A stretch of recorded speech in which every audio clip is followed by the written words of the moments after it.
Hello, welcome to W S cube tech. मैं BK Singh. आज की इस मैटलैब वीडियो में मैं आपको बताने वाला हूँ मैट्रिक्स एडिशन एंड सब्सट्रैक्शन के बारे में।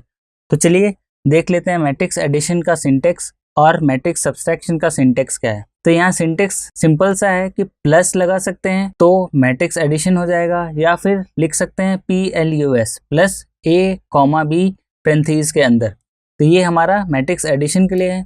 Similarly syntax for matrix subtraction है हमारे पास A माइनस बी, और इसका जो कमांड लिख सकते हैं वो -A, B। तो ये A माइनस बी करके दे देगा। तो चलिए अब इसको देख लेते हैं कि अगर मुझे A एंड B दो एरे हो तो उसका एडिशन कैसे होगा। तो सबसे पहले ध्यान ये रखना कि अगर एरे और मैट्रिक्स दोनों अलग अलग होते हैं तो एरे के अंदर या मैट्रिक्स के अंदर मैट्रिक्स एडिशन का रूल फॉलो होना चाहिए, अदरवाइज ये एरर दे देगा। तो चलिए हम इसको देखते हैं। इसके अंदर साइज ऑफ ए और साइज ऑफ बी मैट्रिक्स है वो सेम होना चाहिए, तभी प्रॉपर एडिशन होगा, अदरवाइज एरर दे सकता है इसके अंदर। तो चलिए मैं पहले ए को डिफाइन करता हूँ। ए वैल्यूज मैं लेता हूँ 4 6 5 2। एक मैट्रिक्स ले लिया है। इस मैट्रिक्स को हम सेमीकोलन से क्लोज कर देते हैं, क्योंकि हमने यहाँ पे प्रोग्राम फाइल ओपन कर रखी है। प्रोग्राम फाइल के अंदर हम इसको रन नहीं करेंगे, रन करेंगे जब सारे हम प्रोग्राम एक साथ लिख लें। तो सपोज मैंने एक मैट्रिक्स लिया है ए जिसके साइज 2 क्रॉस 2 है। तो यहाँ पे कमेंट लाइन में लिख देते हैं 2 क्रॉस 2 का एक मैट्रिक्स है यहाँ पे। अब सिमिलरली अब हम इसके अंदर पहला जो काम है वो स्केलर एडिशन करते हैं। स्केलर एडिशन क्या होता है कि सिंपल सा जो मैट्रिक्स है उसके अंदर कुछ वैल्यूज हम ऐड कर रहे हैं। तो ऐड करने के लिए हम यहाँ पे सपोज बी एक दूसरा मैट्रिक्स ले लेते हैं जिसके अंदर हम a प्लस 2 करते हैं। तो इससे क्या होगा, ए के जो सारे एलिमेंट है वो ऐड हो जाएंगे बाई 2। तो चलिए इसको सिंगल लाइन कमांड है तो इसको एग्जीक्यूट करते हैं। एग्जीक्यूट करने के लिए हम यहाँ पे रन कर देते हैं। तो रन बटन में यहाँ पे देखिए यहाँ पे वैल्यू शो होगा। आप चाहते हैं कि ये वैल्यू कमांड विंडो पे शो हो तो यहाँ पे जो सेमीकोलन है इस सेमीकोलन को यहाँ से हटा देना है। बस हटाते ही आपका दोनों वैल्यू एक साथ रन हो जाएगा। वापस रन करते हैं। तो रन करते ही देखिए ए की वैल्यू आ गई 4 6 5 एंड 2। लेकिन बी के अंदर हमने क्या किया, ऐड 2। तो 4 में 2 ऐड किया तो 6, 5 में 2 ऐड किया तो 7, 6 में 2 ऐड किया तो 8 एंड 2 में 2 ऐड किया तो 4। तो ये सिंपल सा स्केलर एडिशन बोलते हैं इसको। स्केलर यानी कि कोई भी वैल्यू को हम सारे मैट्रिक्स एलिमेंट के साथ ऐड कर रहे हैं। अब इसी के साथ अगर मुझे दूसरा मैट्रिक्स लेना हो जिसको ऐड करना हो तो मैं यहाँ पे एक और मैट्रिक्स ले लेता हूँ जिसको डिफाइन करता हूँ A2। उसके अंदर मैं वैल्यूज ले लेता हूँ ताकि पता चल जाए क्या हम ऐड कर रहे हैं। तो सिंपल सा 1 1 और 1 1 ले लेता हूँ। तो ये हमने दूसरा मैट्रिक्स ले लिया। अब इस मैट्रिक्स को भी यहाँ पे रन कर सकते हैं डायरेक्टली। तो जैसे इसको रन किया तो आप देखिए A, B और A2 तीनों रन हो गए। बट अब मुझे B2 को रन नहीं करना है, यानी वैल्यूज को यहाँ पे शो नहीं करना है। तो मैं यहाँ पे सेमीकोलन लगा दूंगा और फिर रन करूंगा। तो यहाँ पे देखिए A और A2 शो होगा। इसको नाम और दे तो A1 इसको दे देते हैं और इसको A2 देते हैं। अब हमारा ये काम हो चुका तो इसको कमेंट लाइन में डाल देते हैं। तो A1 A2 हमारे पास दो मैट्रिक्स आ गए। अब इसका एडिशन करना है। तो इसका एडिशन करने के लिए हम सिंपल सा A1 प्लस A2 लिख सकते हैं। तो A1 plus A2, A1 plus A2 लिखते ही हमारे पास दोनों का एडिशन आ जाना चाहिए। तो चलिए इसको मैं इस कमांड विंडो पे पेस्ट कर देता हूँ और फिर रन करता हूँ। जैसे ही एंटर किया तो यहाँ पे अब देखिए एरर दे रहा है। ये चीज़ें ध्यान रखिए कि जब चेंज किया हमने उस चेंजेस को यहाँ पे हमने सेव नहीं किया, यहाँ पे कॉपी पेस्ट किया। तो यहाँ पे देखिए A1 अभी रन नहीं हुआ तो यहाँ पे कोई वैल्यूज़ नहीं है। अगर मैं उस वैल्यूज़ को प्रोग्राम में लिख दिया लेकिन उसको रन नहीं किया तो वो अभी तक वर्क स्पेस में आया नहीं है। तो वर्क स्पेस में नहीं आया और उसको मैं कमांड विंडो पे यूज़ करना चाहता हूँ तो वो आप एरर दे देगा। एरर क्या देगा कि अनडिफाइंड फंक्शन और वेरिएबल A1, यानी कि हमने A1 को अभी तक डिफाइन नहीं किया है। तो चलिए इसको डिफाइन करने के लिए मैं यहाँ पे A1 को वापस से कॉपी और यहाँ पे पेस्ट कर देता हूँ, यानी कि कमांड विंडो पे रन कर देता हूँ। तो अब यहाँ पे देखिए A1 डिफाइन हो चुका है, A2 डिफाइन हो चुका है। अब C रन करना है तो C की वैल्यू A1 प्लस A2, यानी दो मैट्रिक्स का एडिशन कर रहे हैं। तो जैसे ही एंटर किया दोनों मैट्रिक्स ऐड होके आ गया। A1 के अंदर क्या था हमारे पास 4 6 5 2 और A2 के अंदर सारे एलिमेंट में 1 1 थे तो सब इंक्रीमेंट बाई 1 हो जाएंगे। तो 4 + 1 5, उसके बाद 6 के बाद 7, 5 + 1 6, 2 + 1 3, यानी कि सारे मैट्रिक्स एडिशन होके आ गया है। अब इसी को हम ऐसे लिख सकते हैं प्लस A1, A2।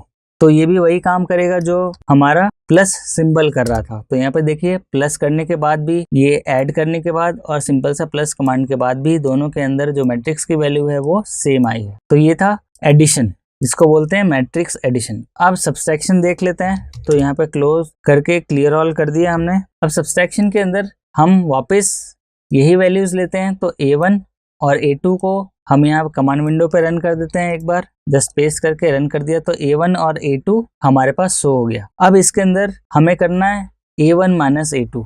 तो सिंपल सा A1 लिखना है माइनस एरे 2। तो A1 माइनस A2 करेंगे तो सब में से एक एक सब्सट्रैक्ट होके आ जाएगा। तो यहाँ पे 3 4 5 1 आ चुका है। तो यहाँ पे देख सकते हैं easily the subtraction A1 minus A2 हुआ है। तो 4 माइनस 1 3, 5 माइनस 1 4, 6 माइनस 1 5 और 2 माइनस 1 1 होके आ गया। तो ये सिंपल सा सब्सट्रैक्शन है। इसकी जगह हम माइनस कमांड का भी यूज ले सकते हैं। तो A1 कॉमा A2 आप मार्क कर सकते हैं माइनस लिखने के बाद। तो यहाँ पे देख सकते हैं माइनस लिखने के बाद भी सेम वैल्यू आ गई, यानी कि दोनों को कमांड हम यूज कर सकते हैं साथ में। इस तरह से हम matrix addition and subtraction perform कर सकते हैं। उसके अलावा अगर आता है कि adding rows and column vector, अगर मेरे पास अलग अलग रोज एंड अलग अलग कॉलम वेक्टर को ऐड करना हो, अगर अलग अलग साइज के मैट्रिक्स होता हो, तो एग्जाम्पल देखते हैं। यहाँ पे एग्जाम्पल के अंदर सपोज ए एक वेक्टर है मेरे पास। सपोज पहले मैं क्लियर कर दूं ऑल, क्लियर ऑल, और इस विंडो को मैं फुल कर देता हूँ। यहाँ पे ए दे देता हूँ। ए की वैल्यू मेरे पास 1 to 2 है, यानी सिर्फ 2 ही वैल्यू है ए के अंदर। और बी के अंदर मैं लेता हूँ सपोज 3 वैल्यू। तो बी के अंदर मैं डिफाइन ये करता हूँ कि ये कॉलम वाइज ले लेता हूँ। कॉलम वाइज लेने के लिए 1:3 3 वैल्यूज हैं और यहाँ पे सिंपल सा ऊपर सिंगल कोट लगाना है। तो सिंगल कोट लगाते ही आपकी वैल्यूज ऐसे आ जाएगी। तो ये आगे हमारे पास 1 रो 2 कॉलम 1 क्रॉस 2 का एलिमेंट या मैट्रिक्स बोल सकते हैं। ये आया हमारे पास 3 क्रॉस 1 का मैट्रिक्स। अब मुझे ऐड करना हो, क्या ऐड करना है, 1 ऐड करना है इन तीनों के अंदर। तो वो मैं कैसे कर सकता हूँ, अगर सिंपल सा a प्लस बी करता हूँ, यहाँ पे देखिए a प्लस बी करता हूँ तो यहाँ पे एरर दे देगा। लेकिन अभी जो नए मैटलैब एडवांस वर्जन आए हैं उसके अंदर ये ऑटोमेटिकली ऐड करके दे देगा आपको इस एलिमेंट में वैल्यू और इस एलिमेंट में वैल्यू। लेकिन अभी हमारे पास इसके अंदर ये फीचर्स अवेलेबल नहीं है। तो हम इसके अंदर डायरेक्टली ऐड करके देखते हैं a वैल्यू क्या आई है और b वैल्यू क्या आई है। तो इसके अंदर मैं चाहता हूँ 1 इन तीनों के अंदर ऐड हो जाए और 2 इन तीनों के अंदर ऐड हो जाए। तो आपको कॉलन ऑपरेटर का यूज करना पड़ेगा, यानी स्पेसिफिक बताना पड़ेगा कि कौन से कॉलन में कौन सी मैट्रिक्स की वैल्यू को ऐड करना है। तो चलिए मैं यहाँ पे लेता हूँ c इक्वल्स टू a के कौन से एलिमेंट लेने हैं, अगर मुझे फर्स्ट लेना है सिर्फ। तो a का मैंने दे दिया कॉलन। कॉलन का मतलब होता है ऑल रोज, यानी सारे रोज। कॉलम लेना है मुझे सिर्फ a की, तो कॉमा 1। तो ये क्या हुआ हमारे पास, अभी a इसके अंदर सिर्फ एक वैल्यू आई 1। इसको किसके साथ ऐड करना है, पूरे b के साथ। तो यहाँ पे हम b मैट्रिक्स एंटर कर देंगे और फिर एंटर जैसे ही करेंगे आप देख सकते हैं इन तीनों के अंदर 1 ऐड होके आ गया। तो ये देखिए 1 + 1 2, 1 + 2 3, 1 + 3 4। सिमिलरली अगर दूसरे रो के साथ ऐड करना हो, यहाँ पे देखिए पहले रो और दूसरे कॉलम के साथ इन तीनों रो को ऐड करना हो, तो यहाँ पे जस्ट 2 मेंशन कर दीजिए। 2 का रिप्रेजेंटेशन है फर्स्ट रो। यहाँ पे देखिए रो तो सारे हैं, सारे का मतलब, या फिर अगर मैं यहाँ पे 1 भी दे दूँ तो कोई फर्क नहीं पड़ेगा क्योंकि एक ही रो है यहाँ पे। तो first row and second column के एलिमेंट को सबसे ऐड करना है। तो यहाँ पे एंटर कर दिया तो यहाँ पे देखिए 2 से ऐड हो गया। 2 + 1 3, फिर यहाँ 2 + 2 4 और 2 + 3 5। तो यहाँ पे देखिए 3 4 5। तो ये तीनों ऐड होके आ गए। तो इस तरह से हम वेक्टर्स को मैट्रिक्स में ऐड कर सकते हैं, या मैट्रिक्स को वेक्टर में ऐड कर सकते हैं, या कॉलम वेक्टर को रो वेक्टर से ऐड कर सकते हैं। बट आपको ध्यान रखना है कि कौन सी चीज़ कहाँ ले रहे हैं और उसका एडिशन कहाँ हमें यूजफुल रिक्वायरमेंट है। तो जहाँ पे आप रिक्वायरमेंट है उस तरह से आप अपने मैट्रिक्स डाटा को कॉलन ऑपरेटर से एक्सेस कर सकते हैं। ये हम ऑलरेडी पहले वीडियो में देख चुके हैं। तो कॉलन ऑपरेटर बहुत ही इंपॉर्टेंट ऑपरेटर है जिसके थ्रू हम किसी भी मैट्रिक्स के अंदर किसी भी एलिमेंट को row wise column wise access कर सकते हैं और उसको एडिशन या सब्सट्रैक्शन में परफॉर्म कर सकते हैं। तो जिस तरह से एडिशन किया उस तरह से सब्सट्रैक्शन भी परफॉर्म कर सकते हैं। तो जैसे यहाँ पे आपको माइनस लगाना है तो माइनस लगा दिया। आप देख सकते हैं 1 रो 2 कॉलम, यानी 2 में से ये सारे माइनस होंगे बी वाले एलिमेंट।